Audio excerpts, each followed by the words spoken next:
नमस्कार विद्यार्थी मित्रांनो, आपल्या सगळ्यांसाठी आनंदाची बातमी आहे की येणारी संभाव्य वनरक्षक भरती लवकरच डिक्लेअर होईल।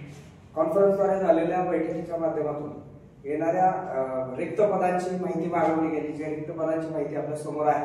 5 घटकामध्ये ही भरती प्रक्रिया सुरू होणार आहे।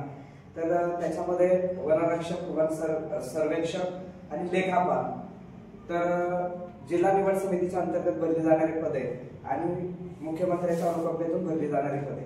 तर आपल्याला प्रामुख्याने ज्या पदांसाठी अर्ज करणं शक्य आहे ते ही वनरक्षक, सर्वेक्षक आणि लेखापाल ही 3 प्रकारची घटकांची पदं आहेत। आणि या घटक प्रक्रियेमध्ये साधारण 690 रिक्त जागांचा अहवाल विभागासमोर, वन विभागासमोर आहे।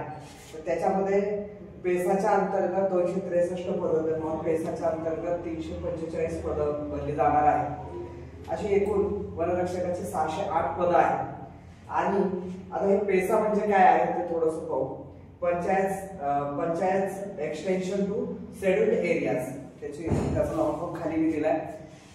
1996 साली जो कायदा झालेला आहे त्या कायद्याच्या अंतर्गत हे पेसा ऍक्ट झालेला आहे की जे आदिवासी समाज आहे किंवा तिथला जो शेड्यूल्ड एरिया ट्राइब जो आहे त्या समाजासाठी त्या राखीव जागा असतात, तिथं आपण इतर लोक अर्ज करू शकत नाही।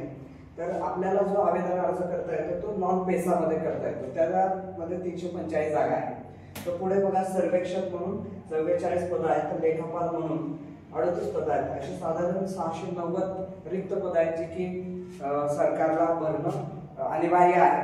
आणि त्याच्यासोबतच अनेक जे काही आवश्यक पदं आहेत किंवा ज्या जागा आहेत त्या भरल्या जाणार आहेत आणि लवकरच ती भरती आपल्यासमोर आपल्यासाठी डिक्लेअर होणार आहे। तरी आपल्यासाठी सगळ्यात आनंदाची बाब आहे आणि आपण सगळ्यांनी फार ताकदीने त्याच्या तयारीला लागलेलं पाहिजे। तर तुम्हा सगळ्यांना त्याच्यासाठी शुभेच्छा। संदर्भात तुम्हाला जर काही अधिक माहिती हवी असेल तर खाली कमेंट करा। धन्यवाद।